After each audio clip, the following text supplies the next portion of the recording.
Venha estudar o Espiritismo na UEC e conhecer seus aspectos filosóficos, científicos e religiosos.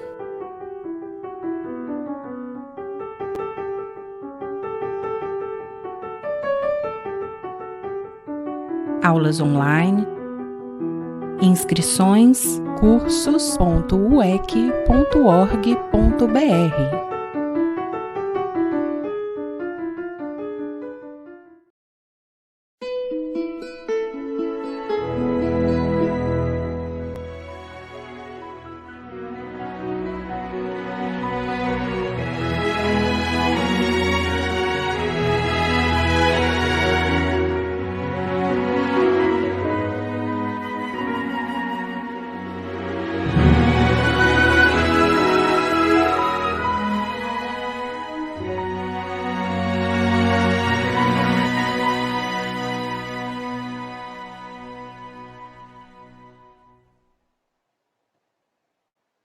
Olá, queridos irmãos, queridas irmãs da União Espírita Cristã, aí de Vila Velha, no estado do Espírito Santo.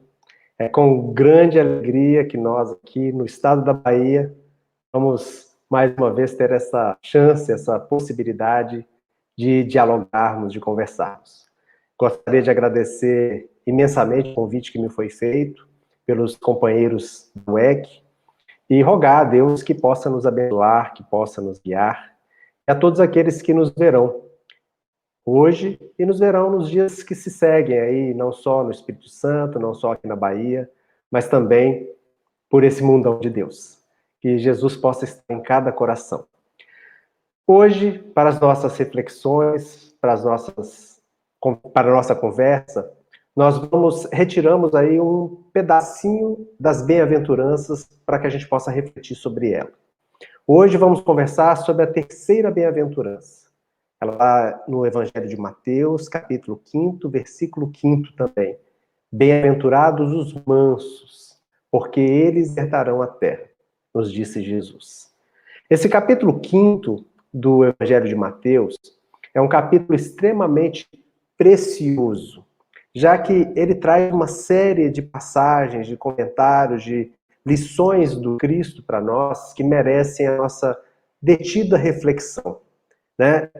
Esse capítulo, conforme a gente pode ver na tradução do Novo Testamento de Haroldo Dutra Dias, o capítulo 5 ele tem um título, o Sermão do Monte. E ele traz 4 tópicos a serem trabalhados, que Mateus coloca nesse capítulo.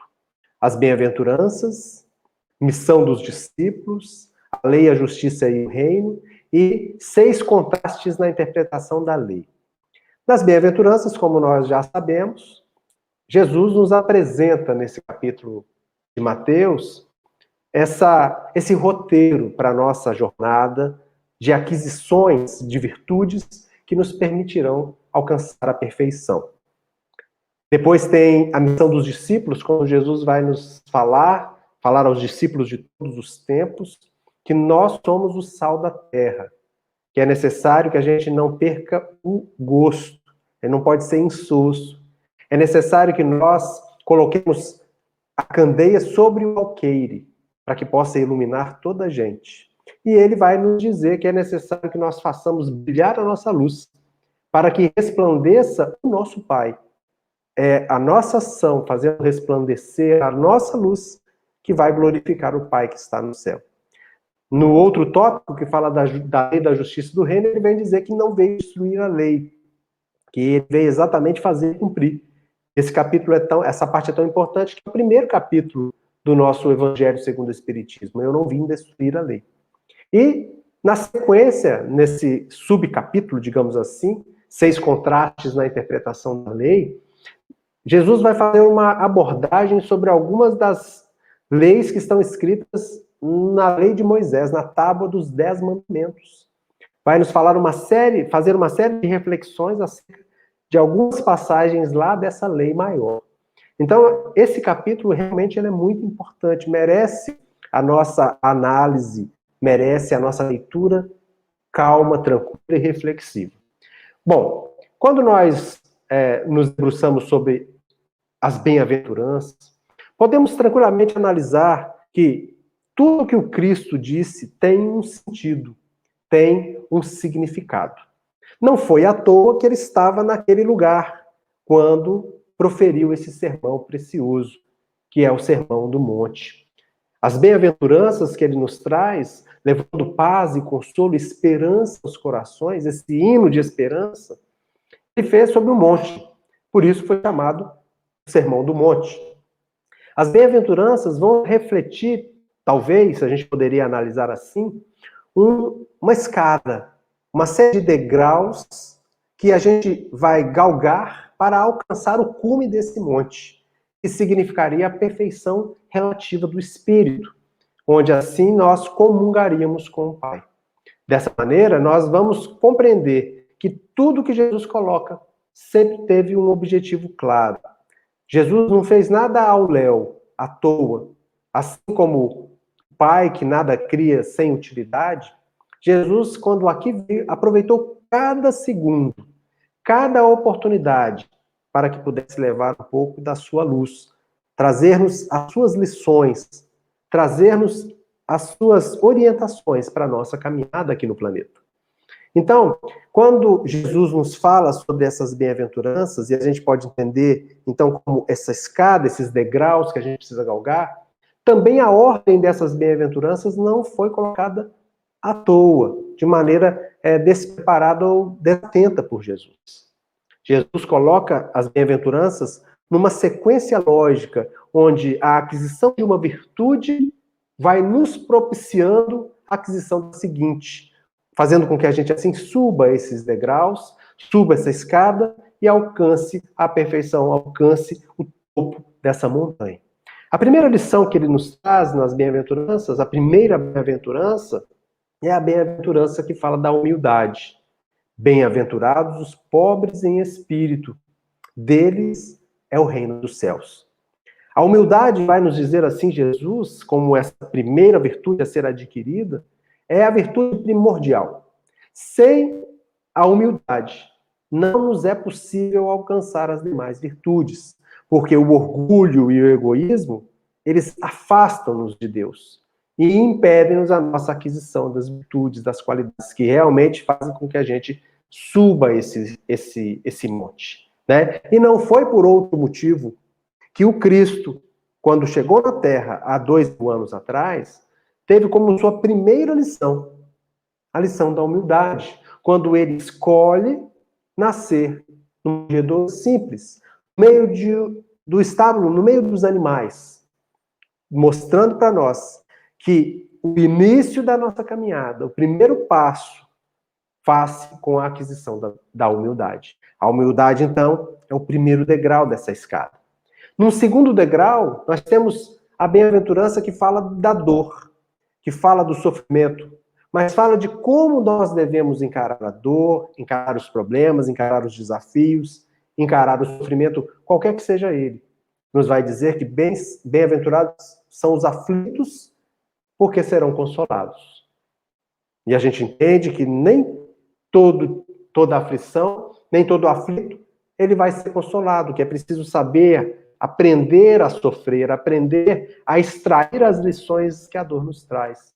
Então, o segundo passo nessa conquista da perfeição, como esse segundo degrau significado pela segunda bem-aventurança, está a aceitação, a resignação, a coragem para enfrentar com confiança em Deus todos e quaisquer desafios. A terceira bem-aventurança, que é esse terceiro degrau, é a mansuetude. Bem-aventurados os mansos, porque herdarão a terra, nos disse Jesus. Então é necessário que sejamos dóceis, que sejamos mansos, afáveis, obedientes, mais uma vez contrapondo ao orgulho, ao egoísmo que nós tantas vezes trazemos marcado em nós. A aquisição da mansuetude, ela abre espaço para que a gente possa adquirir um outro ponto, que é preciso ser manso para que a gente possa buscar ser justo. Porque ser justo não é praticar a justiça no sentido de fazer o outro pagar por um débito. Nem a gente simplesmente pagar, é a gente compreender a justiça em tudo e não ser justiceiro. Há diferença em ser justo e em ser justiceiro. E o justo compreende a sua própria dificuldade, os seus próprios problemas. Não compactua com o mal, mas também não promove o mal, querendo assim extirpá-lo. De maneira que a gente vai entender na quarta bem-aventurança que são bem-aventurados os que têm fome e sede de justiça, porque serão saciados pela lei de Deus, pelo Pai, amoroso, bondoso e misericordioso. E aí a misericórdia é a quinta bem-aventurança, porque quando nós nos tornamos misericordiosos, quando nós nos compadecemos da dor, do sofrimento do outro, abre-se o campo para a prática da caridade. E nós sabemos com a doutrina espírita que fora da caridade não há salvação. De maneira que essa quinta bem-aventurança nos permite a prática dessa caridade, nos liberta, dessa caridade que nos aproxima do Cristo, dessa caridade que nos aproxima da nossa perfeição, que nos aproxima de Deus. Depois tem os puros de coração. Bem-aventurados os puros de coração, porque verão a Deus. E a gente fica imaginando como será ver Deus, ver a Deus. E aí a gente vai entender que quando nós nos tornamos puros com o coração, a pureza que nós trazemos se reflete nos outros. Da mesma maneira que as imperfeições que trazemos, a sujidade que trazemos em nosso espírito, nós conseguimos enxergar no próximo. Quando estivermos puros de coração, faremos qual Jesus. Enxergaremos no outro o anjo que ainda está ali, escondido pelas imperfeições, pelas impurezas, pelas dificuldades, mas nós conseguiremos enxergar Deus em tudo, porque nós seremos puros. Essa é uma qualidade, uma virtude que alcançamos quando estamos lá pertinho desse monte, desse topo desse monte. E quando alcançamos o cume, nós seremos chamados filhos de Deus, bem-aventurados os pacificadores. O próprio Cristo trouxe esse título merecidamente. Chamado Filho de Deus, o Filho do Homem, né? Ele era um verdadeiro pacificador. Aquele que era capaz de se sacrificar para que promovesse a paz, que promovesse a esperança, promovesse a presença do amor de Deus no coração de cada um de nós. Então a gente vê que as bem-aventuranças traduzem perfeitamente um conjunto de virtudes a serem adquiridas, para que a gente possa alcançar, então, esse topo do monte e chegarmos próximos do Pai, compreendendo, vendo, enxergando em tudo e em todos, e Ele próprio, como Jesus nos promete. E hoje nós vamos conversar sobre essa terceira bem-aventurança. Bem-aventurados os mansos, porque eles herdarão a terra. E muitas vezes nós trazemos dificuldades no entendimento das palavras que Jesus nos traz, as palavras que estão escritas nas Escrituras, porque elas trazem uma série de alegorias. Como nós vemos no livro Obras Póstumas, na sua segunda parte, quando os Espíritos vêm nos falar assim: todas as Escrituras encerram grandes verdades sob o véu da alegoria. E por terem se apegado à letra, é que os comentadores se transviaram. Lembrando que Jesus já nos coloca que a letra mata e o espírito vivifica. É preciso a gente, então, extrair o sentido, extrair o espírito que está por trás da letra, para que a gente possa aprender esse sentido, realmente utilizarmos essas orientações para a nossa caminhada. E conseguem os espíritos em obras póstumas. Faltou-lhes a chave para lhes compreenderem o verdadeiro sentido das Escrituras. Essa chave, o Espiritismo vem revelar. Vem revelar porque vem revelar para nós as leis que regem o mundo fora da matéria. As leis que regem o universo espiritual, o universo moral.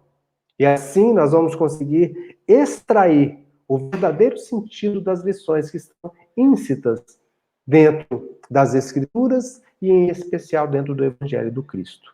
Dessa maneira, utilizando os recursos que a doutrina espírita nos oferece, nós vamos tentar aqui, analisando essa bem-aventurança, essa terceira bem-aventurança, o que é ser bem-aventurado, o que vale para todas, mas o que é ser manso. Qual o significado da palavra herdar nesse contexto que o Cristo nos traz? E o que pode ser a terra, já que são bem-aventurados os mansos, porque herdarão a terra. E quando a gente analisa o nosso planeta, vemos o que nós estamos vivendo, em especial nesses dias de pandemia de Covid-19, que terra é essa que a gente vive? Qual é a terra que nós vamos herdar, afinal?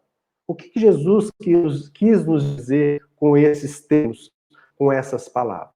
Pois bem, primeiro a gente analisar a palavra bem-aventurados. Bem-aventurados significa felizes, repletos de felicidade. Felicidade e alegria são coisas que muitas vezes nós confundimos, mas são duas palavras com sentidos bem diversos. Alegria é uma emoção que a gente experimenta. A gente vê uma coisa, nos sentimos alegres. Acontece uma coisa boa, a gente vê uma coisa bonita, a gente vê o mar, a gente ouve um pássaro cantar, a gente vê uma gota de chuva, um orvalho, a neve, qualquer coisa, né, dessa categoria pode nos emocionar. A gente fica alegre com as coisas belas, com as coisas boas, com as coisas bonitas que nos acontecem. Mas a gente também fica triste, a gente tem raiva, a gente experimenta outras emoções que às vezes parecem se desconectar do que a gente chama de felicidade. Então a felicidade não é uma emoção. A felicidade é algo mais perene, é algo que se conquista e que se estabelece. A felicidade é um sentimento. De maneira que eu posso estar triste, mas ser feliz. Assim como eu posso estar alegre e não ser feliz.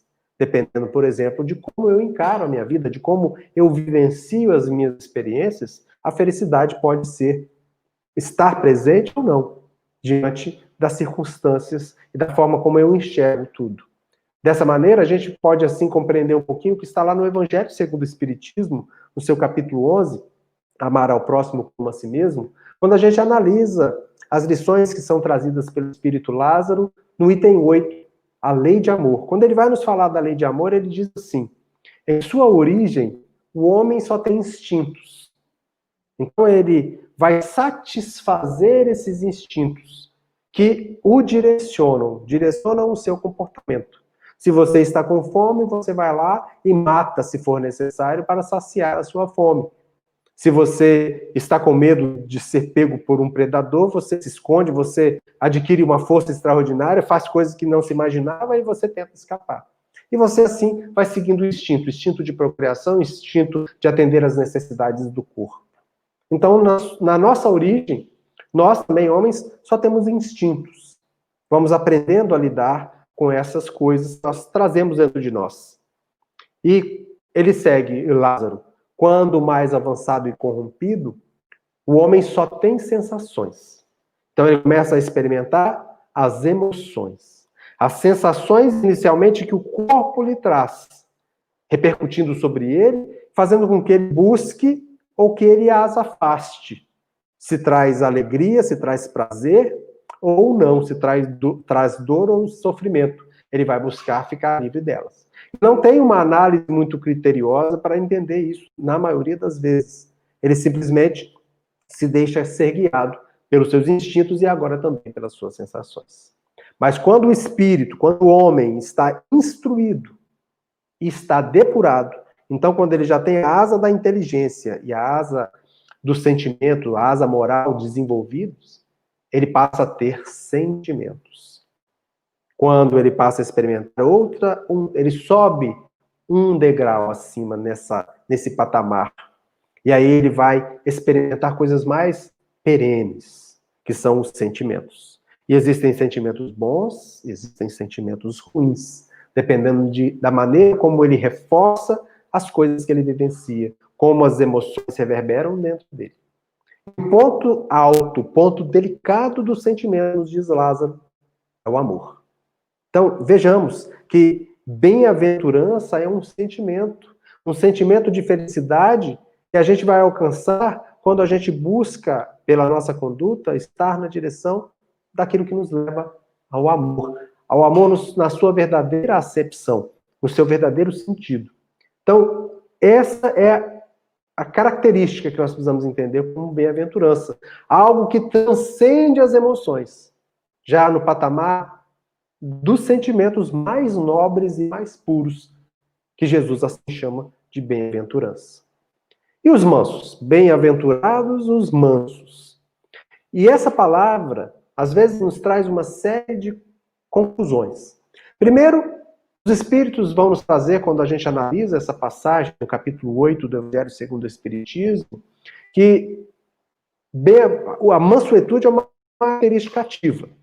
Não é passividade, como muitos podem entender. E a gente, quando lança um olhar sobre a questão da mansuetude, vamos entender de cara que Jesus faz claramente um contraponto com a violência. De maneira que a gente precisa compreender que Deus não usa da violência como um recurso para nos conduzir para Ele. Poderia até usar, mas que a gente vê nas dificuldades que vivenciamos, nas adversidades, nos problemas, na dor, nas doenças, a violência que se nos faz, nós não podemos achar que isso é obra de Deus. Nós, muitas vezes, buscamos com o nosso próprio caminhar, com as nossas próprias escolhas, trazer para a nossa vida as dificuldades com as quais a gente precisa ombrear. Mas Deus não utiliza a violência. Deus utiliza o tempo. O tempo vai nos trazer, vai nos conduzir, através das múltiplas experiências, ao melhor caminho. E nós vamos aprendendo com o tempo, e não com a violência. Então, dentro da lei de Deus, a violência não está escrita. O que nós temos é a paciência do Pai, esperando, com o tempo, a nossa transformação, a nossa mudança. Mansidão não significa fraqueza, como muitos podem imaginar, né? E isso a gente pode até entender mesmo quando a gente se debruça sobre o Evangelho, porque lá no capítulo 8, no item 5, Kardec coloca assim: quando a humanidade se submeter à lei de amor e de caridade, deixará de haver egoísmo. O fraco e o pacífico já não serão explorados, nem esmagados pelo forte e pelo violento.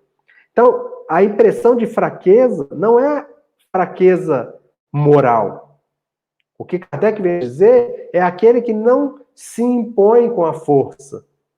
O fraco em contraposição com aquele forte e violento. É apenas um jogo de palavras, onde os próprios espíritos vêm nos dizer que é difícil, muitas vezes, eles nos ensinarem, nos explicarem as coisas, porque nós temos um vocabulário restrito, em que eles encontram dificuldade em expressar aquelas coisas que eles querem nos dizer, as lições que eles têm para nos trazer, pela exiguidade, pela falta de recursos no nosso vocabulário. De maneira que a gente não tem uma palavra para cada pensamento, para cada ideia. E às vezes a gente tem essas dificuldades. Então, mansidão não significa fraqueza. Antes, muito pelo contrário. Porque significa força e coragem de não revidar. Em especial no mundo que a gente vive, em que o normal é retribuir o mal com o mal. Entrando naquele calamitoso duelo, como diz Emmanuel, do mal contra o mal. Onde ninguém ganha, onde todos nós perdemos. Então, a mansuetude significa fortaleza, significa força de caráter, quando a gente precisa, ou a gente faz uma escolha de nos conduzirmos com serenidade, não permitindo que as circunstâncias definam como nós nos comportamos. Né? Lá no capítulo, desculpa, não é o capítulo 8, né? Capítulo 9 do Evangelho, os Espíritos vão nos mostrar quais são os caminhos para a gente adquirir a mansidão. Vão nos falar da afabilidade, da doçura, da paciência, da obediência e da resignação.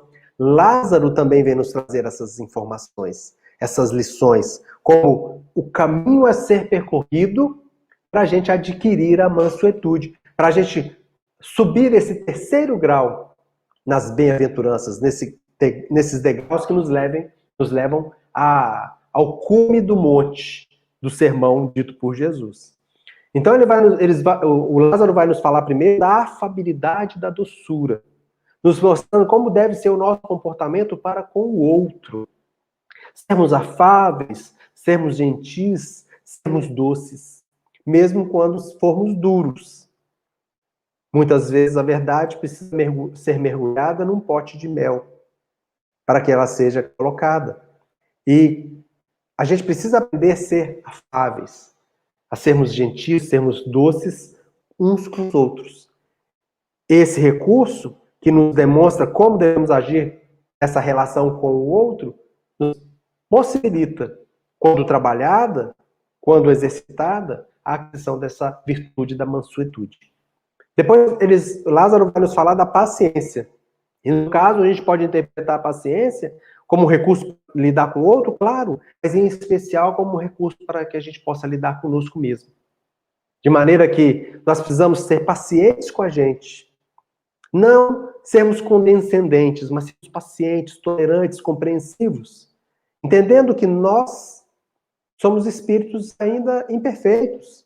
E que temos as nossas dificuldades, que temos os nossos problemas, e que a natureza não dá saltos. Então precisamos ter paciência com as nossas imperfeições, termos paciência com as imperfeições, com as aflições, com as dificuldades que nós atravessamos, para que assim a gente possa adquirir esse recurso da mansidão, nessa relação conosco mesmo.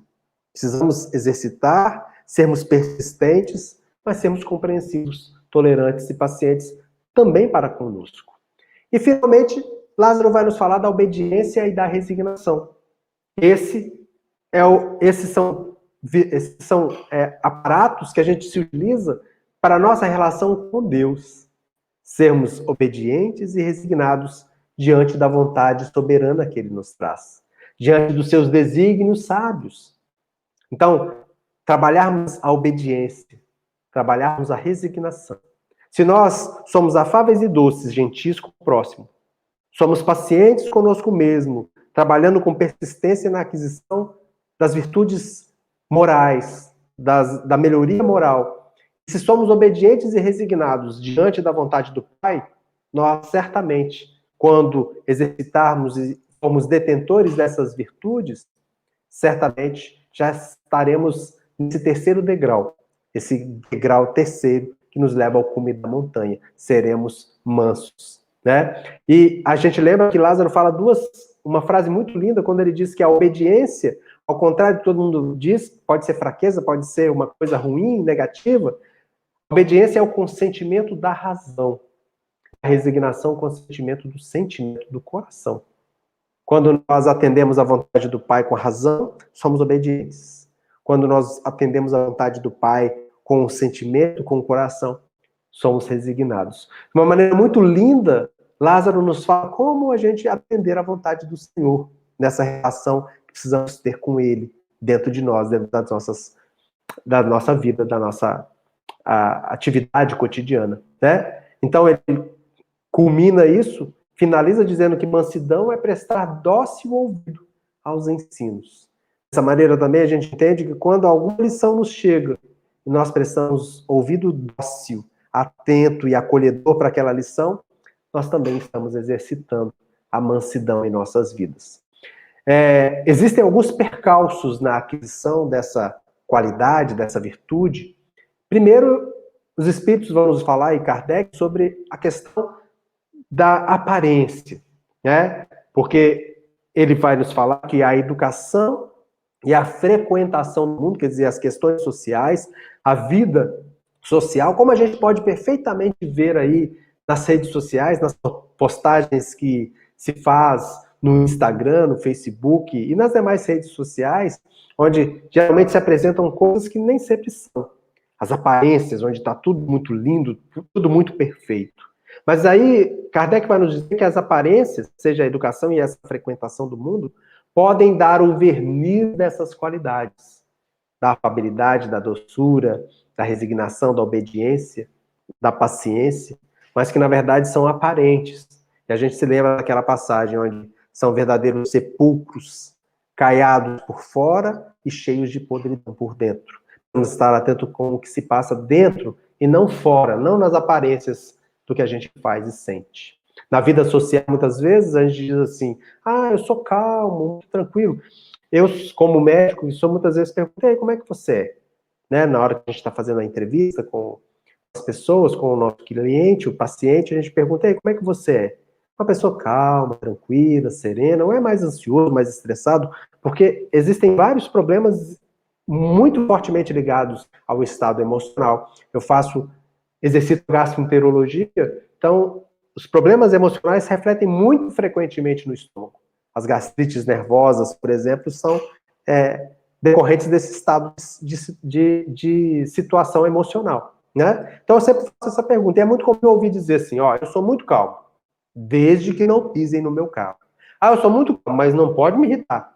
Então, na verdade, é uma aparência, porque a pessoa que é realmente calma, serena, ela é quando o bicho está pegando, né? Então, eu também tenho essa dificuldade.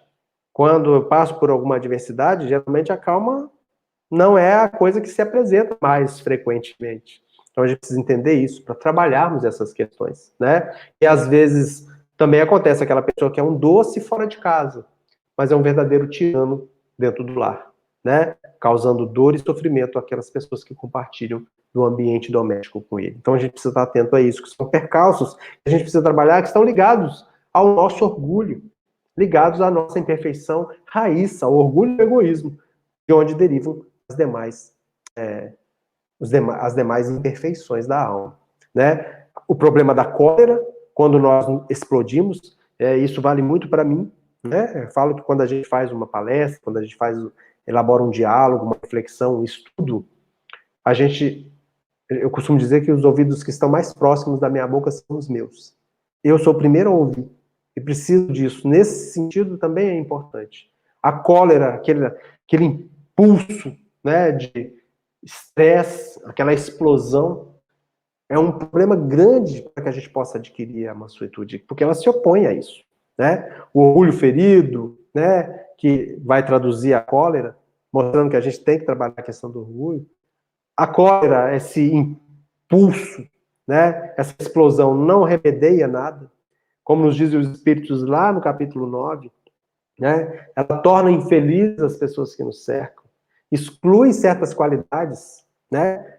Aliás, ela não exclui, mas impede a pessoa de fazer muito bem, porque num ataque de cólera, muitas vezes ela causa dano, causa transtorno, além de alterar a saúde, né? E se ela não apaga certas virtudes e impede de fazer muito bem, ela ainda pode ser o canal para que se faça muito mal. Quantas pessoas no ataque de cólera, por exemplo, não causaram problemas que às vezes uma encarnação só não foi mais suficiente para que ela pudesse resolver, né? E, além de tudo, a cólera é contrária à caridade, contrária à humildade. Esses recursos que a gente vai precisar adquirir, em especial a humildade, como pré-requisito para a gente subir esses degraus e chegar ao degrau da mansuetude, por exemplo. E o que significa herdar? Bem-aventurados os mansos, porque herdarão a terra. E a gente às vezes tem uma ideia, né, errônea de que herdar significa receber de mão beijada. No caso da mensagem do Cristo, a herança ela está necessariamente ligada ao merecimento. Está necessariamente ligada a essa postura do filho que vai herdar. Porque a gente precisa lembrar que ele pode ser deserdado. Não pelo pai, mas deserdado por si mesmo, diante das suas atitudes, se distanciando da herança. Lembrando que Deus, nosso Pai, é o proprietário verdadeiro do universo inteiro. Então nós somos herdeiros do universo. Não somos só herdeiros da Terra. Somos herdeiros do universo. Teremos o nosso quinhão dentre os bens preciosos que o Pai possui. Mas é necessário a gente compreender que herdar significa ser responsável, significa se comprometer. Porque, diferentemente do que acontece na lei humana, a herança paterna do Pai Celestial, ela só é entregue aos seus filhos aqueles que realmente se comportaram com responsabilidade, cuidado e fizeram por merecer receber essas dádivas. Então a gente precisa também compreender essa palavra herança, herdar, como um procedimento responsável, onde precisamos fazer a nossa parte para que a nossa parte, a parte que nos toca, chegue até nós. Como esses recursos volumosos, como esses recursos preciosos que Deus lega a seus herdeiros. E por fim, entendermos um pouquinho o que significa essa palavra terra. Bem-aventurados os mansos, porque herdarão a terra. Que terra é essa que Jesus quis nos dizer? Quando vamos ao Evangelho, percebemos que a palavra terra está escrita com letra T minúsculo. Obviamente que a terra que Jesus promete que nós vamos herdar, certamente pode ser interpretada como o nosso planeta querido, que está passando por um processo de transição. Vai deixar de ser um mundo de expiação e provas, seremos em breve um mundo regenerador, e vamos continuar a nossa senda de progresso, adquirindo outros patamares, alcançando o patamar de um mundo ditoso e também de um mundo celeste, quando aqui seres que habitarem forem espíritos puros, espíritos que já alcançaram esse degrau mais elevado dentre a hierarquia dos espíritos. Então, pode sim significar essa terra prometida, essa terra que vai acontecer.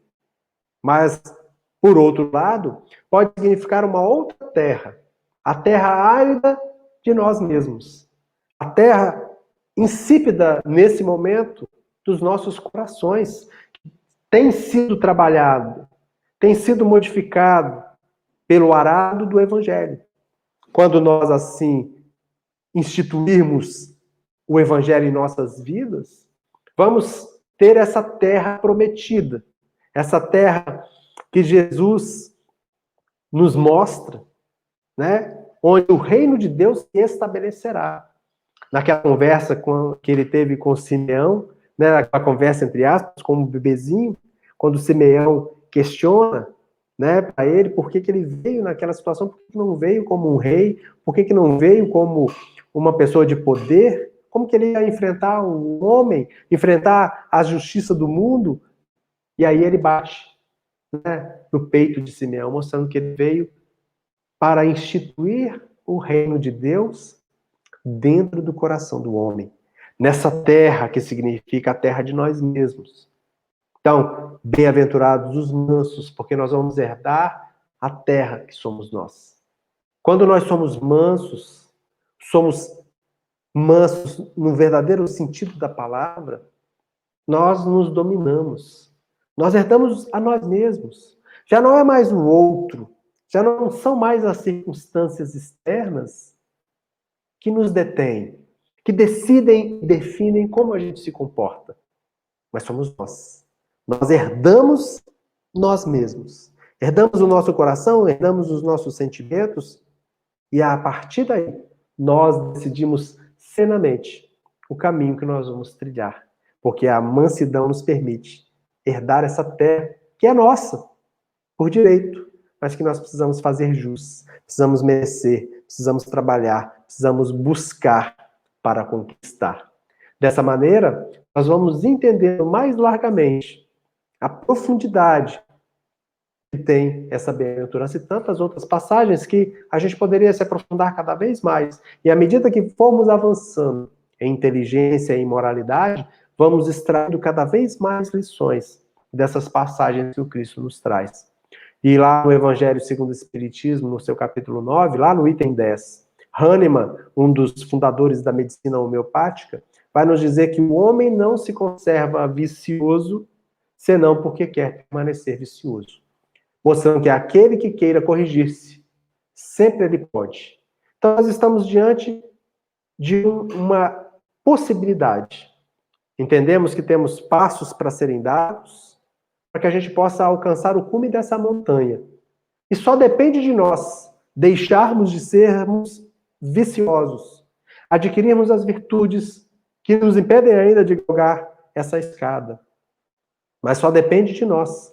O que está em consonância com o que nos dizem os Espíritos é resposta à questão 909 do Livro dos Espíritos.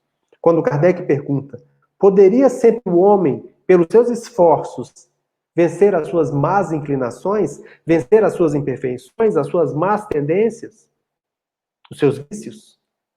E a resposta, sim, e frequentemente, fazendo esforços muito insignificantes. O que falta ao homem é a vontade.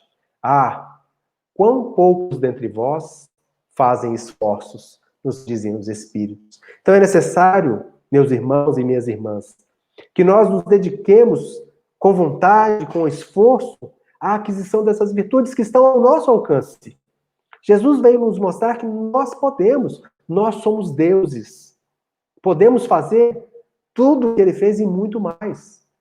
Necessário, assim, que nós nos coloquemos nessa direção, trilhemos esse caminho, para que assim possamos, adquirindo essas virtudes, alcançar essa perfeição relativa que nos cabe, alcançar essa felicidade, nos desvencilharmos da dor, por mais que ela esteja presente. Não nos destituirmos do sentimento da felicidade, que vai culminar com o amor que vamos vivenciar em todas as circunstâncias. Então, a dor e o sofrimento não serão mais problemas. Serão apenas experiências que precisamos para trabalhar ainda esse solo sagrado de nossos corações. E para que a gente possa finalizar as nossas reflexões da noite, do dia de hoje, nós vamos fazer aqui uma leitura de um pequeno poema, Dieta Espiritual, que está no livro Notícias do Além, por diversos espíritos. A primeira parte está lá, Dieta Espiritual, de Cassimiro Cunha. Ergue-te cedo e bendize o sol da renovação. Começa o labor do dia no convívio da oração. Trabalha espontaneamente no que cabe fazer. Espalhe o serviço em torno, além do próprio dever. À frente de quem precise, não transites de relance. Socorre quanto puderes, toda a aflição que te alcance. Cultiva a intenção correta, estende o braço cortês, escuta com vigilância e fala com sensatez. Esquece a própria pessoa, mas, ante o bem coletivo, ampara a causa de todas, na compaixão de olho vivo. Atende aos tratos da vida, dá obrigação sem atraso. Defende a própria saúde, comendo no prato raso. Bebe água limpa da fonte e coloca o banho em rotina. Repousa durante a noite, no estudo e na disciplina. Se a mágoa chega e te fere, exerce a bondade e vence-a. Todo conflito reclama firmeza na paciência. Resguarda a paz em ti mesmo e em todo mal imprevisto recorre ao receituário do médico, Jesus Cristo. Casimiro Cunha. Que Jesus, com seu amor infinito, que provém de Deus e verte em nossa direção abundantemente, possa nos auxiliar, possa nos envolver e assim, munidos dessa força, desse amor, nós possamos transformar o solo árido de nossos corações em um solo fértil, que possa produzir, que possa dar frutos e que possa nos permitir nos aproximar sempre do Pai. Que Jesus esteja em cada coração. Muita paz, muita luz, um beijo em cada coração. Fiquem com Deus.